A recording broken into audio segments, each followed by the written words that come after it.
1925 വിജയദശമി നാളിലാണ് നാഗ്പൂരിലെ മോഹി ദവാഡ എന്ന പവിത്രമായ ഭൂമിയിൽ RSS ജന്മം കൊണ്ടത്.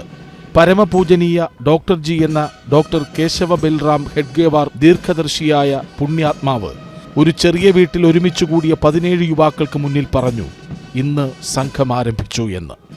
അങ്ങനെ രാഷ്ട്രീയ സ്വയംസേവക് സംഘം രൂപീകൃതമായി. പിന്നീടിങ്ങോട്ടുള്ള 100 വർഷങ്ങൾ ഇന്ന് ഭാരതമെന്ന രാഷ്ട്രത്തിന്റെ ഭരണസാരഥ്യം വഹിക്കുന്ന തലത്തിലേക്ക് സംഘത്തിന്റെ പ്രവർത്തന മേഖല എത്തിയിരിക്കുന്നു. രാഷ്ട്രീയ സ്വയംസേവക സംഘത്തെ സംബന്ധിച്ചിടത്തോളം നിരവധി പ്രതിസന്ധി ഘട്ടങ്ങളിലൂടെ തളരാതെ പതറാതെ പദം പദം മുന്നേറിയ ചരിത്രമാണ്.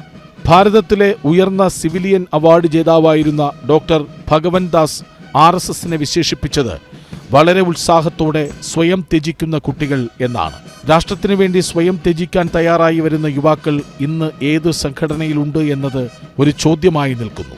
മറ്റ് സംഘടനകളിൽ നിന്നും വ്യത്യസ്തമായി അംഗത്വ ഫീസോ പ്രചാരണ കോലാഹലങ്ങളോ ഇല്ലാതെ അച്ചടക്കവും ആത്മബോധവും രാഷ്ട്രസേവനവും സനാതനധർമ്മവും നെഞ്ചിലേറ്റി മുന്നോട്ടു പോകുന്ന പ്രസ്ഥാനം. സനാതനധർമ്മത്തിൽ അധിഷ്ഠിതമായ ഭാരതത്തെ ഭാരതാംബയായി കണ്ട് മുന്നോട്ടു പോകുന്ന സംസ്കാരം അത് രാഷ്ട്രീയ സ്വയംസേവക് സംഘത്തിനു മാത്രം സ്വന്തം. രാഷ്ട്രത്തെ പരമമായ വൈഭവ പദത്തിലേക്ക് എത്തിക്കുകയാണ് സംഘത്തിന്റെ ലക്ഷ്യം.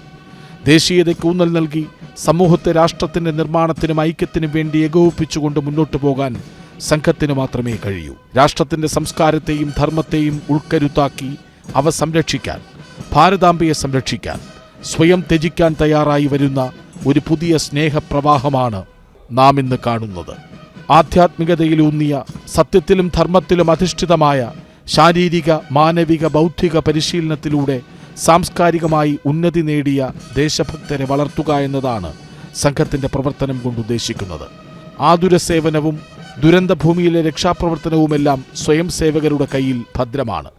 ശതാബ്ദിയുടെ നിറവിൽ നിൽക്കുമ്പോൾ മൂല്യാധിഷ്ഠിതമായ കുടുംബ ബന്ധവും വിദ്യാഭ്യാസ സഹകരണവും പരിസ്ഥിതി സംരക്ഷണവും സ്വദേശീനിഷ്ഠമായ ജീവിത സാഹചര്യവുമുള്ള ഉത്തരവാദിത്വമുള്ള പൗരന്മാരായി നാം ഓരോരുത്തരും വളരേണ്ടതിൻ്റെ ആവശ്യകതയാണ് രാഷ്ട്രീയ സ്വയംസേവക് സംഘം ഭാരത ജനതയുടെ മുന്നിൽ സമർപ്പിക്കുന്നത്. രാഷ്ട്രത്തെ പരമവൈഭവ പ്രാപ്തിയിലേക്ക് എത്തിക്കുക, അതുവഴി വിശ്വത്തെ മുഴുവൻ ഒന്നായി കാണുന്ന ഭാരത സങ്കല്പത്തിലേക്ക്, ലോകാസമസ്ത സുഖിനോ ഭവന്തു എന്ന ആത്മതത്വത്തിലേക്ക് ഭാരതത്തെ നയിക്കാൻ കഴിയുക രാഷ്ട്രീയ സ്വയംസേവക് സംഘത്തിന് മാത്രമേ കഴിയൂ. ശതാബ്ദി ആഘോഷിക്കുന്ന RSSന് ജനം TV യുടെ ആശംസകൾ.